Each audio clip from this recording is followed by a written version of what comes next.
Okay, I think we'll get started. Hi, everybody. Welcome to our third session of the ARE CSE study session on PPD and PDD. Whether you're preparing for the ARE divisions or the California supplemental exam, we're here to help you succeed. So we're going to just dive right in. A few reminders, just housekeeping reminders before we get started. Please only unmute when called by the moderator. You may also leave questions in the chat box if you have questions. Please keep questions relevant to the topic at hand and do not ask questions or share information that would violate NCARB's ARE candidate agreement.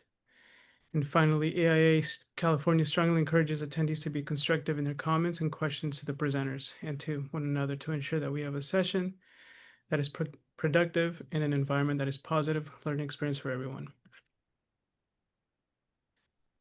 Before we begin, we want to take a little bit of time to celebrate the success of our fellow hub members. We had 21 members pass exams recently, so huge congratulations to them. If you have recently passed a section, please let us know in the chat. Every exam is a milestone worth celebrating, so we want to congratulate you if you have recently passed. Okay, well, today we have the great opportunity to have Ben Norkin, who is a AIA. He's an architect, primarily working on single-family residential projects for his practice, Ben Norkin Architecture. And we've had Ben here in the past. Happy to have him. He also runs professional development website Hyperfine, and he helps other architects get through the ARES 5.0, learn Revit, and get started on their own entrepreneurial interests. Ben is currently based in Maryland, and so we're grateful that he is here a few hours ahead of us. And so, Ben, thank you so much. And now we want to turn the time over to you. Thank you, David. Thanks for having me, and congrats on all those passes. That always feels good. When people tell me they pass, I always say, that's great, celebrate it for a week and then move on to the next one. Although personally, it took me like a month to recover from each time I took an exam.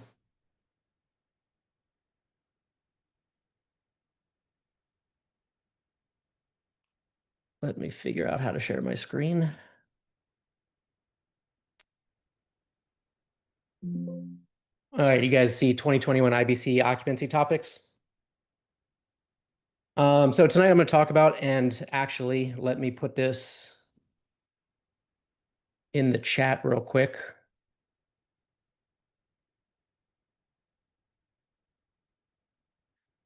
So tonight we're going to talk about use and occupancy, and then occupant load, and some various related things like allowable height and fire separation, and accessory uses and incidental use, and what these things mean. So the main reference is the 2021 IBC, which is the current code edition for the exams. A lot of this stuff is also in a post on my site here, 2021 IBC, what to know for the ARE. And then I just put in chat a PDF version of this presentation, although I just realized the font might be messed up, but if you want to read ahead, you can download that from that link I put in the chat. All right, so use and occupancy. There's thing to know. What we'll cover is basically the broad picture, the big level things you need to know, and then where some confusion comes in, I guess, for a lot of people, because there's a lot of terms in the IBC that overlap or might mean different things in different situations. There's also very similar terms used for zoning. So tonight we're just talking about code. So use and occupancy, in a little bit we'll talk about occupant load, which sounds similar, but it's not really exactly related. So use and occupancy is the classification, it's the formal designation of the primary purpose of the building. So it's what the building is used for. And this has a lot of ramifications elsewhere in the code for how big a building it can be, how tall it can be, how much floor area it can be, what fire separation you might choose to use. So we're going to talk about some of those things. So use and occupancy, like I said, will relate to building height, section 504, building area 506. Mixed use occupancy with fire separation is 508, and then spaces with one exit, chapter 10, section 06. So you don't need to memorize these. I certainly didn't, but it is good to know um, generally what these things mean, like assembly, business, education, factory. And I know a lot of, one thing about the A area is like people are coming at it from very, very different backgrounds. So a lot of you here tonight might be doing IBC and commercial projects. But very many of you also probably have never done a commercial project or very rarely, myself included. So the scale of the project that's on the ARE was not something I personally had um, a lot of experience with when I was taking the exam. So it doesn't really matter. Just make sure you read the code and start to understand it. So like I said, you don't need to memorize all these definitions of the different things, but you do need to understand that the code will segment buildings by what happens in them. So whether it's an assembly or residential and various other ones. So we'll talk about that in a minute. So here's a quick summary of the different classifications, and we'll get into each one in a little bit more detail in a minute. But assembly, and within assembly, you can see that there's various subgroups. So A1, A2, A3, so on. This is where people gather: theaters, restaurants, clubs, libraries. Business, this is where professional services are offered. So one thing to keep in mind is that business is like white collar work, like architecture offices, and what we might on a day-to-day basis think of as a business in the code calls it mercantile. So mercantile is like sales, stores, department stores, drugstores, things where people are buying stuff. Educational is schools K through 12. Colleges are often something else, business, maybe assembly. Then there's three that I don't think you need to learn, that you don't need to stress on too much. Factory and industrial is assembly, fabricating.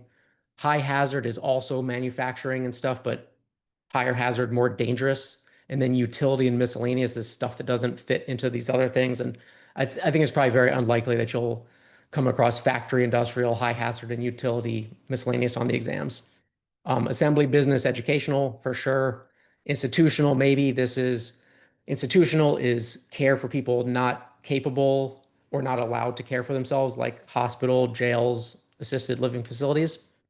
Another thing to note is that some of these things overlap. So, for instance, assisted living facilities can be institutional or residential. And I only highlight that to say, like, don't sweat it. You're on the exam is not going to be like, which one of these, assisted living facilities should be R3 or should it be I3 or whatever. Like, you're not going to have to make that determination, right?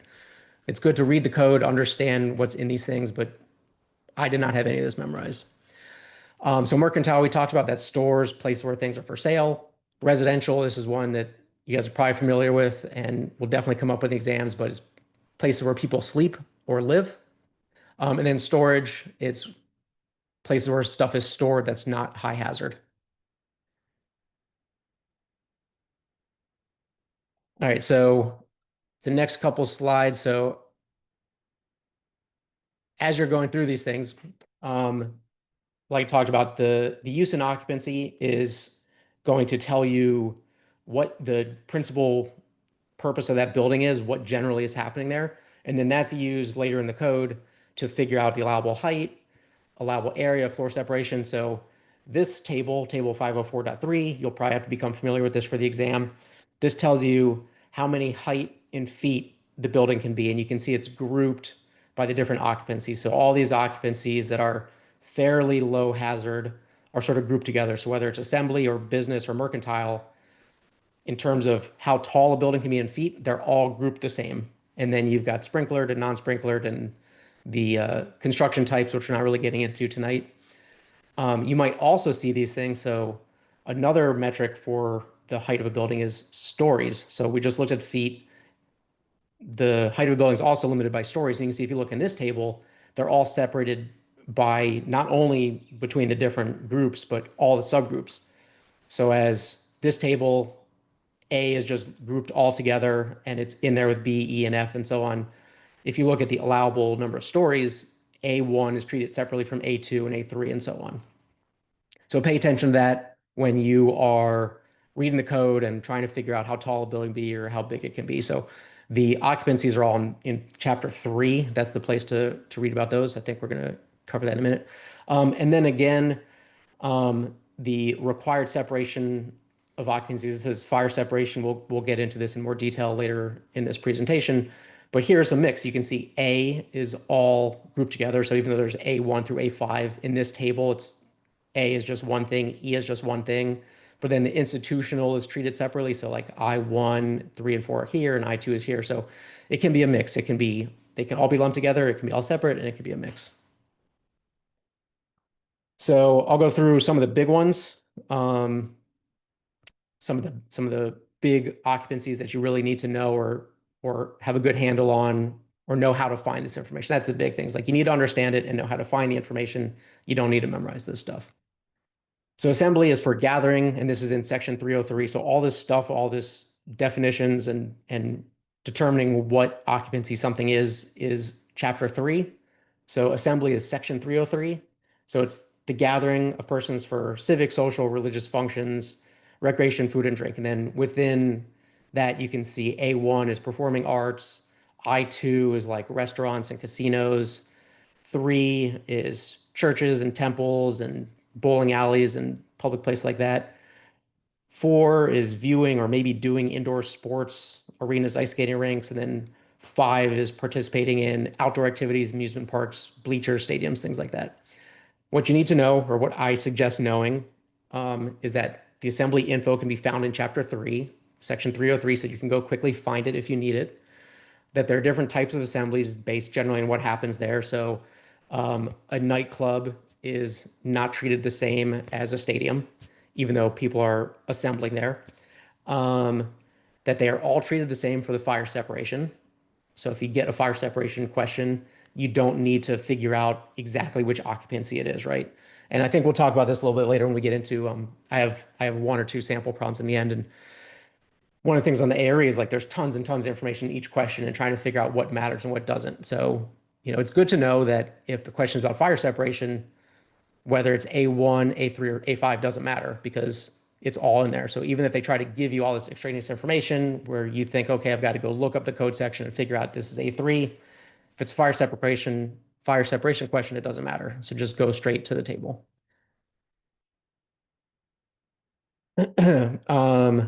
Business, B, again, this is white collar stuff. So architecture, offices, macro data refinement, things like that. Section 304, all business is under B. It's a relatively low risk to life safety. We'll come back to this.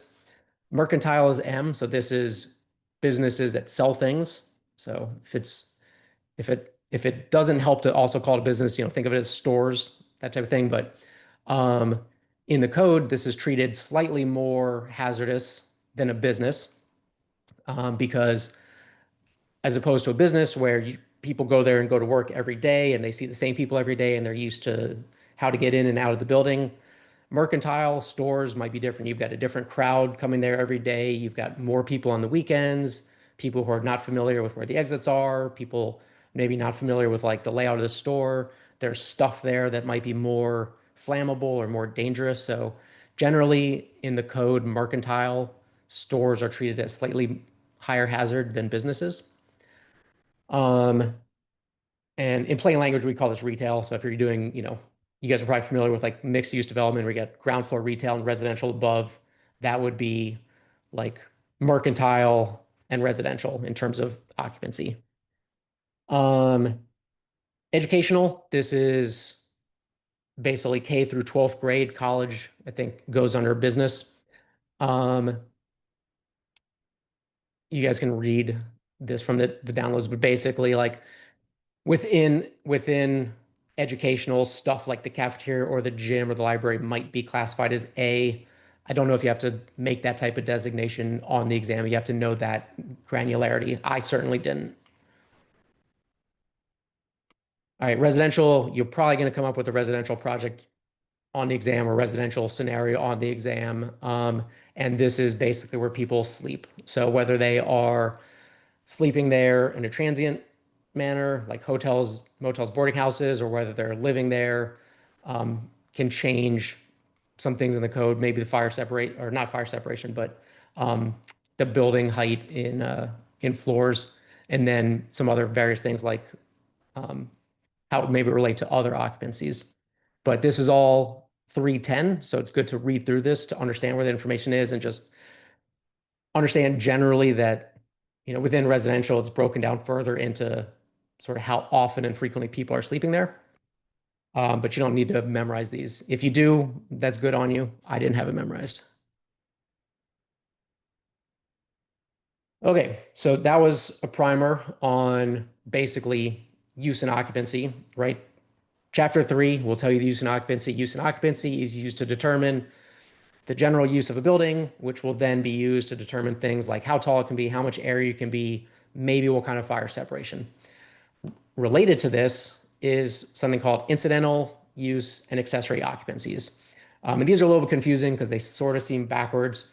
So I'll definitely read the chapters on this. Incidental use is 509, but an incidental use is an ancillary function associated with a given occupancy that generally poses a greater level of risk for that occupancy.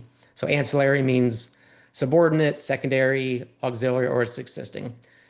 It's a support space. So things like furnace or machinery rooms, large laundry rooms, storage, things that support the main use, the main occupancy. Incidental uses are not things like cafes or kiosks or little sales areas inside a mall, that kind of thing, right? Or in a public space. They're usually private and they're limited to a very, very specific list of things that you can find in Table 509. So Section 509 talks about incidental uses. Table 509.1 gives you a list of, I don't know if it's like 10 or 12 things that are the only things that are allowed as incidental uses. The thing to know about this is that they do not have their own occupancy classification. So if there's something that is classified as assembly and there's like a machinery room or an AV room or something to the side of it that supports that main occupancy, the incidental use has the same occupancy. So it's also going to be A. It's not going to be its own thing. They do have their own occupant load. We'll talk about occupant load in the second half of this because it uses the word occupant, but it's different. They must be provided with fire separation, which is weird because it doesn't have its own occupancy, so you can't read it from the typical fire separation table you would. So that's covered in this table 509.1, which you should read. And it's limited to 10% of the floor area that they're located on, which is something we'll see again with accessory use.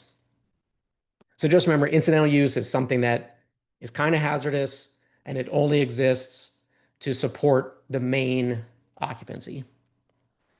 All right, accessory occupancy. So it's incidental use, accessory occupancy. Accessory occupancy is in section 508.2.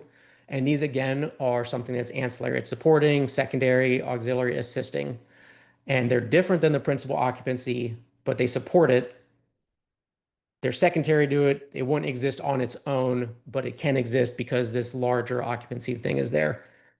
The thing to know about this is that they do have their own occupancy classification. So I always think about this as maybe like the food court at a mall. I don't know if that's correct or not, but that's how I envision it. It's like the food court wouldn't exist as its own restaurant, but within this assembly or mercantile or whatever the mall happens to be classified, you've got this smaller area that's some type of assembly. They do have their own occupant load. So if you're figuring out occupant load, you do count those separately. They do not require fire separation. And again, they are limited to 10% of the floor area on the floor they're located. So this is important to know when we talk about fire separation a little bit because fire separation is actually a choice you get to make. A building does not, for the most part, have to be fire separated. You get to choose if it is. And even if you have chosen to do a mixed occupancy that is fire separated, these accessory occupancies don't have to be fire separated. So here are some basically the 4 definitions. The principal occupancy, that's the general purpose of the building. Look this up in chapter 3. That's what I spent the first part of this thing talking about. Accessory occupancy, it's a different occupancy that's in support of the principal occupancy. It's classified separately, but it does not require fire separation. It's limited to 10% of the floor area.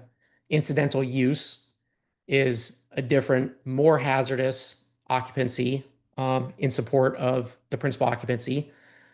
It does require fire separation, and it's limited to 10% of the floor area again. So non-separated and separated. Let's see if I think I come back to this. So the building code, the IBC, will dictate a lot of stuff. They'll tell you minimum size of an egress stair or egress door, maximum distance you're allowed to walk before you can provide an exit. I can tell you the distance between exits. There's lots of stuff they dictate that you have to do. There's also a lot of stuff that they incentivize you to do. So fire separation is one of them. So there's no requirement in the code to have fire separation between your occupancies. The reason you would do this is because if you do it, if you add sprinklers or add fire separation or use more protection on structural materials and use like a higher construction type, then you are allowed to build more space, more area, more height, right? So you're incentivized to do that. So non-separated occupancies are different occupancies that share a building with no fire separation. This is not the same as an incidental use or accessory occupancy. This is two legitimately different uses, sharing a building with no fire separation. The total height and area is limited to the most restricted of these things. So you guys might have heard that before. So that's where that comes from. So on the handful of small commercial projects that I've done, and I haven't done one in a couple of years because every time I do it, I remember I hate it. A lot of times they're such small things that we don't do a fire separation because the entire thing can be built within the height or area limits of the most restrictive one, right? So there's no requirement to have fire separation. Of course, on the exam, you probably are going to come up with many questions about separated occupancies because they're so common, because it makes a lot of sense because just by, making a wall 1 or 2 hour rated and maybe added sprinklers and some other things, you can build a lot more. And a lot of times, maybe on bigger projects, the developer, the land can't support a non-separate occupancy. You're not allowed to build as much. So the code will incentivize you by allowing you to build more if you do these things that make the building safer.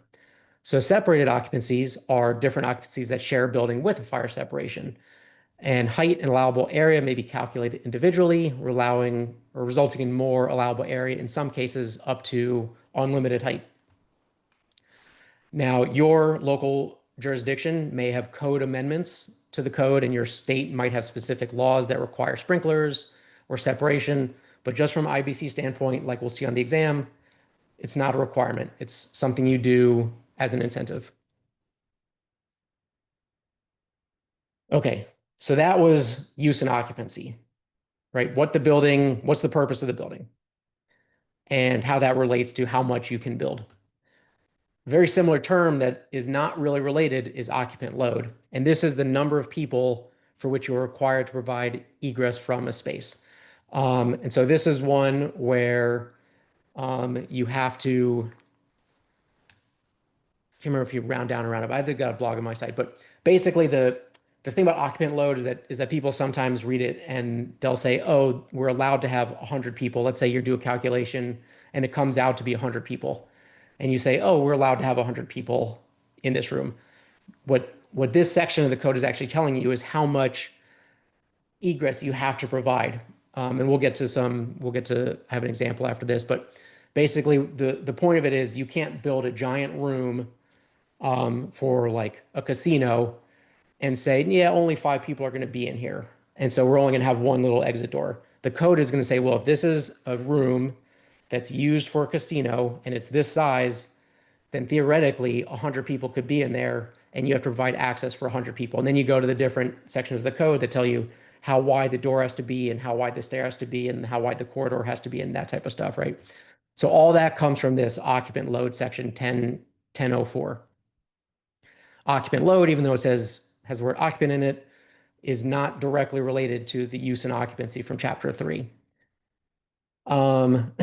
So if we look in section 104, you have this table, which you've probably seen before, right? And this has the list of possible uses. It seems like a pretty short table for all the possible uses, but I guess for the most part, stuff can fit in here. But you can see they've got educational, like classroom areas, they've got assembly, but it doesn't necessarily line up 100% with use and occupancy. So you don't necessarily have to know what the use and occupancy is to know what the use of an actual space is. So 2 key terms that you need to know are floor area gross and floor area net.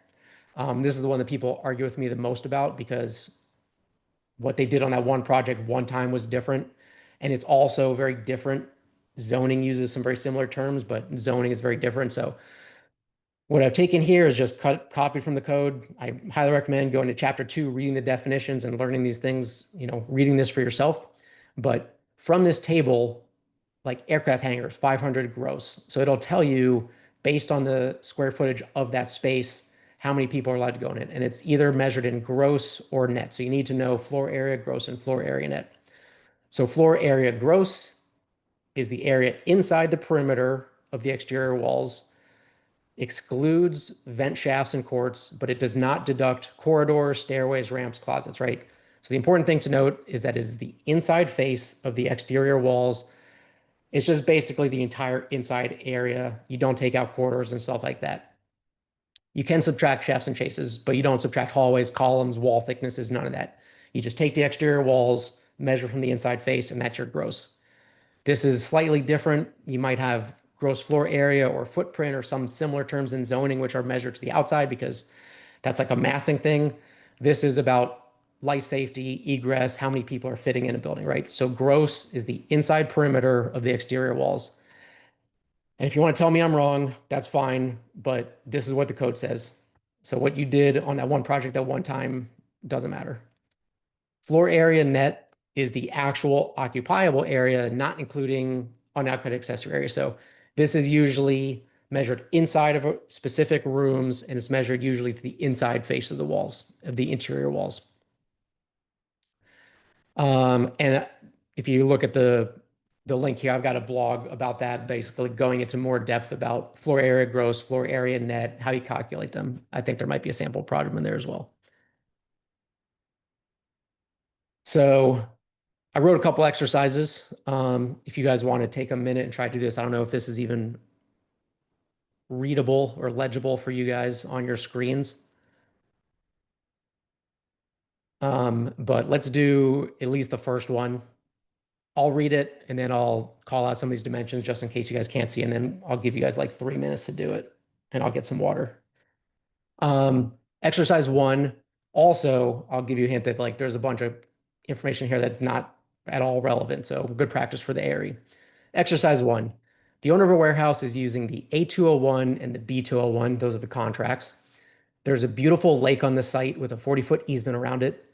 Geotechnical report for the soil on the remaining part of the site is pending. Local zoning laws dictate a specific exterior siding for new structures in this zone. Considering wind bracing, building height, and the zoning requirements, the exterior walls shown here are 12 inches thick. What is the occupant load for this project?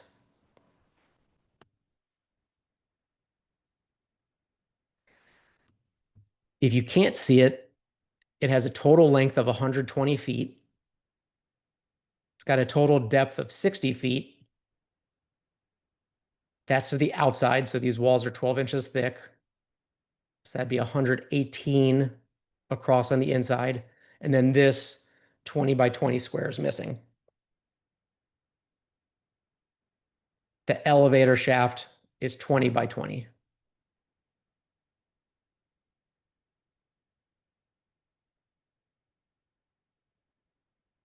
So I'll give you guys 4 minutes.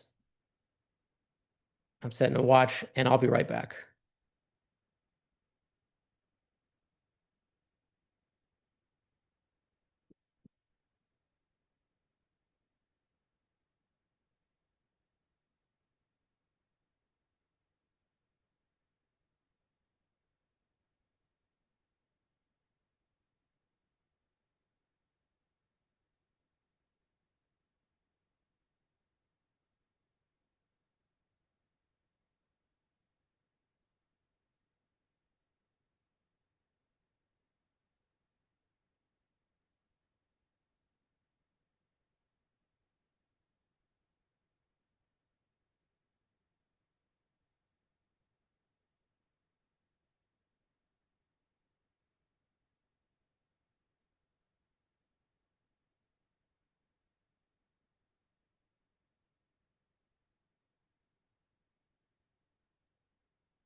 And I'll scroll back up. Warehouses are 500 gross if you're trying to figure that out.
All right, I think that's probably enough time. It's a little bit short of 4 minutes. So um, I'll tell you what I got, and hopefully you guys are similar.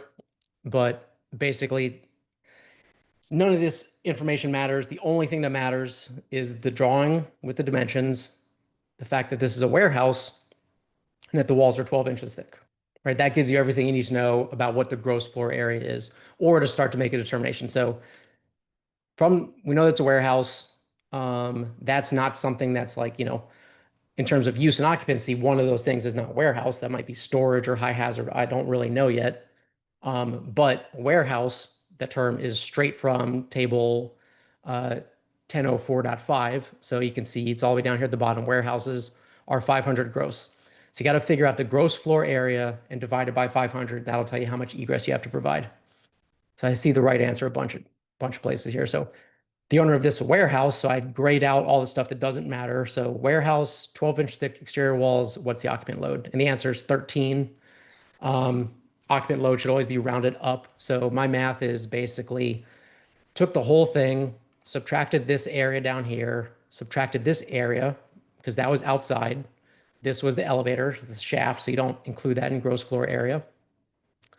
And I ended up with 6,844. Or I'm sorry, then I subtract, that's what it was with the wall thicknesses. Then I subtract the area A, subtract the elevator, I got 6,064. Warehouse is 500 gross, so you divide the gross floor area by 500.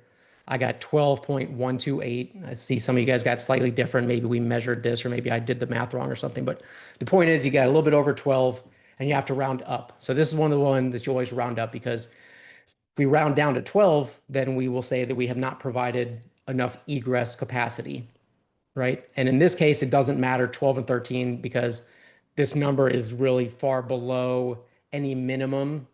The way egress works is it's like a multiplier, like 0.2 inches times the number of people, depending on the thing.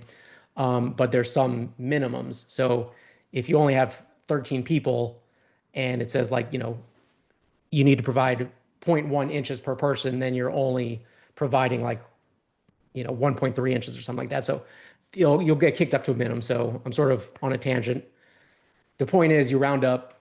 In this case, the number is far below any other minimum that you'd find in the code. But if this number happened to be 1,300, and you couldn't round it down to 1,200, because then 1,200 is a significantly smaller egress capacity than 1,300, right? So just remember, occupant load is telling you how much egress capacity you have to provide. More on rounding, more on this type of stuff here on this post on my site, how to round code requirements, that talks about this occupant load, but also I think stairs and some other things that you have to figure out how and when you're supposed to round it. I got one more example. We'll do this one. You guys can download the PDF in the chat and you guys can do this one on your own. You can email me if you have questions or you think I did it wrong. But this one is different. So I'll just tell you that right now. This one is a net. And I showed my math. Of course, I can't add up these numbers. So there you see the answer real quick, but you got to figure it out yourself anyway. All right. So the last part of this, we'll talk about separated occupancies. So separated occupancies and finding fire separation, which is something you're definitely gonna have to do on PPD and PDD. So we touched on this before. There's 4 basic methods for separated occupancies. There's accessory occupancies, which are not separated. They're limited to 10% of the floor area. So that's when we were talking about accessory occupancy or accessory use and incidental or accessory occupancy, incidental use, right? So you can have something that's an accessory. It doesn't have to be fire separated, but you're limited to 10% of the floor area and it can't really exist on its own. Non-separated occupancies, they're not separated. There's no limit of 10%, but the entire project is limited to the smallest height or area of the included occupancy. So if you're trying to mix mercantile with a residential, whichever one happens to have a smaller area, smaller height, smaller stories, that's the one that is gonna dictate the entire building. I'll put this PDF in the chat again. And then separated occupancies, which you guys definitely need to be familiar with on the exam in a bunch of ways. This is when you've got multiple occupancies, you separate the occupancies with fire walls or fire partitions or horizontal fire barriers and all kinds of things like that. And doing this allows you to build each one bigger, in some cases up to unlimited. And this is from table 508.4, which we'll look at in a minute.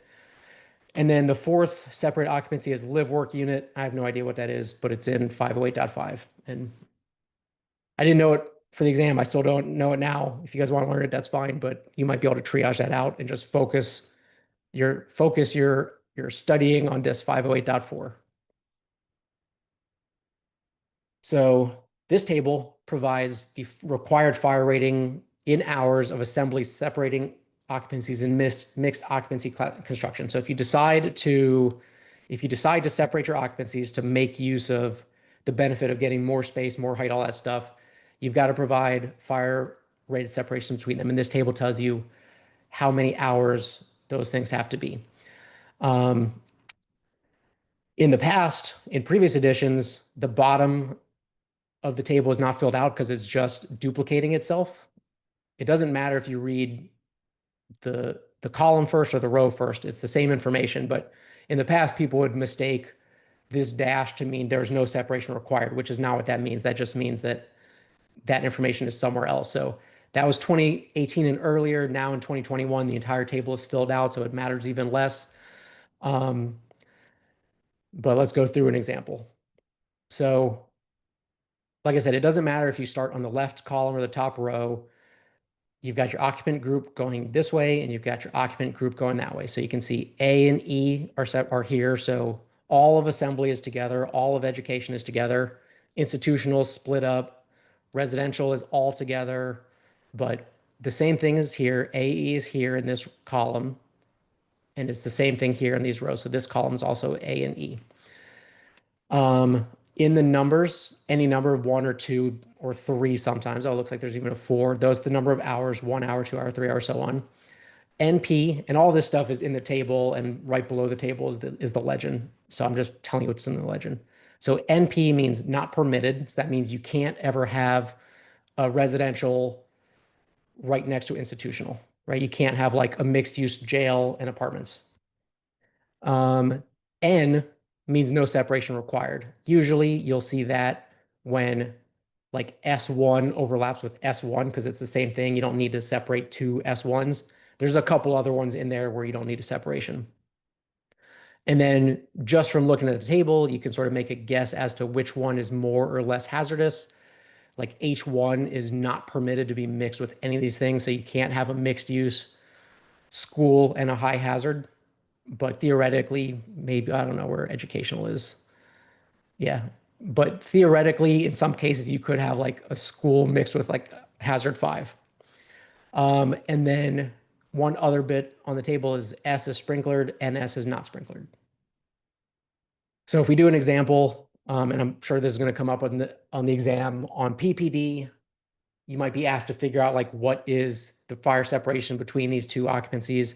On PDD, you might be asked to identify a wall assembly that would satisfy that rating. That's sort of like the difference between how these two exams are done. So what is the required separation between a theater and an apartment building? Both have sprinklers. So if you don't know, you got to go to chapter three to find your occupancies. And we'll find that a theater is some type of assembly and an apartment building is some type of residence. And in this case, it doesn't matter because it doesn't matter which one it is because all of R is lumped together and all of A is lumped together. So theaters group A, apartments group R. First one is find the A row.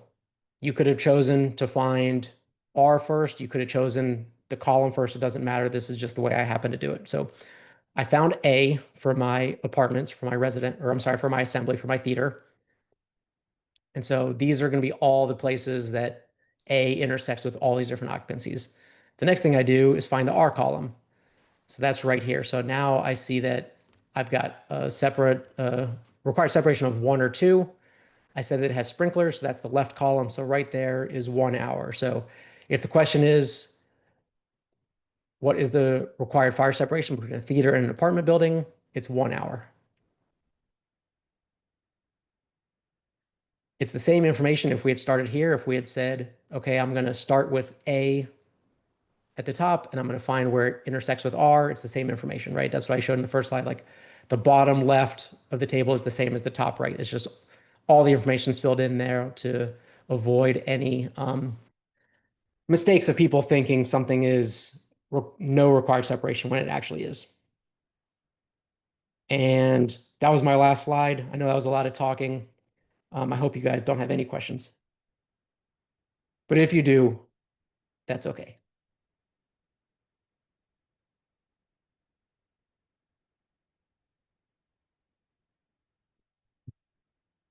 You're welcome, Sherry.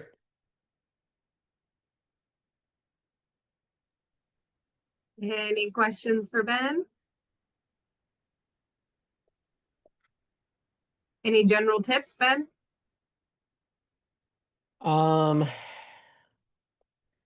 My one tip on PPD and PDD is that it's an architecture exam. So the one, I mean, I can't say the questions that I saw, obviously, but I remember studying like wind bracing, and you're going to study wind bracing, and it's going to say, it's great if these things are symmetrical. If you do on, the wind bracing you do on one corner, you should do on the opposite corner and try to make your building a square. Then you get on the exam and you're faced with a question where you can't make it a square and it's going to, the wind bracing will be lopsided and you're trying to think like, well, how does this work structurally? If you're sort of into this rabbit hole of trying to figure out a structural answer, the answer is probably architectural. The answer is probably how is the space used? What is the amount of opening you're allowed to use? That type of thing, right? So it's the same thing for mechanical, electrical, structural. Like you need to understand these things, but this is not an exam for an electrician. This is not an exam for a structural engineer. This is an architecture exam. If you don't know what the answer is, try to think about it from an architectural standpoint. My general advice for preparing for the exams, I'll put a link to this post. Let me find the blog. My general advice is if you guys are just starting, and let's say you've already chosen PPD and PPD is going to be your next exam, spend about a week, even 2 weeks researching the exam. So, get on the NCARB forum or any Facebook groups you're a part of, or the study hub here with these guys. See what other people are saying about the exam. Read the NCARB handbook. So many people don't read the handbook, which is the literal guidance from NCARB about what's on the exam. Try to figure out what you think is on the exam and what you need to study to be confident for the exam, right? Because Hyperfine is going to tell you one thing and Amber is going to tell you different and Ballast is going to tell you different. So you have to figure out what you need to learn, right? Because everyone is different and everyone has different skills and weaknesses and backgrounds. And so figure out what you need to learn. Spend about 2 weeks doing this, seeing what study material you have, what books you have, what subscriptions you have, all that stuff, and make a plan to study all these things so that at the end of your 6 weeks or 8 weeks or however long you decide to study, you know that you've at least covered things you want to cover. Like you don't want to study for 8 weeks just by opening up a book every week and deciding that night what you're going to learn, because you're going to get to the end and you're going to be stressed out because you don't think you studied the right things. So be very intentional with how you're preparing. And here I'll put that post in the chat also. So that's most of my advice right there.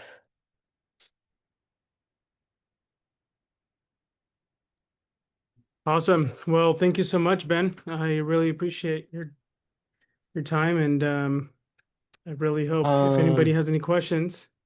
One Sorry, go essential ahead. resource for PDD. I mean, PDD is a huge exam. I think Ching, Building Construction Illustrated, is probably the best single book, just due to how inexpensive it is and how much stuff that's in there. That's maybe a little bit more in PPD. For PDD, I had Building Construction Illustrated, which I really like quite a bit. Some people use Olin's instead. If you have one or the other, it doesn't matter.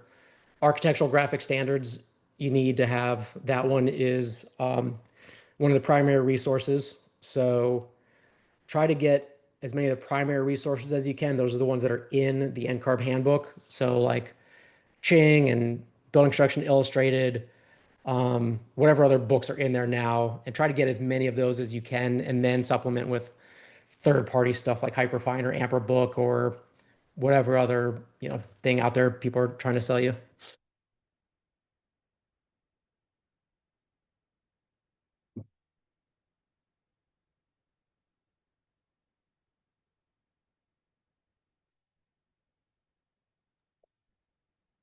You guys are welcome. I mean, I didn't really mean to say you can't ask questions, but not going to force you all on the spot to ask questions.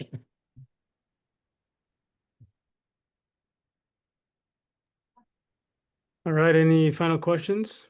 I mean, I don't mind, closing this up early also if this was great information. Okay. Yeah, well, you guys, the PDF of this is in the chat, and you guys can find me at hyperfinearchitecture.com or email me through the website. And I see a lot of familiar names already, so Awesome. at least 2 or 3 Thank of you you so guys much, already know Ben. me. All right. Thank you everyone for joining. Good night.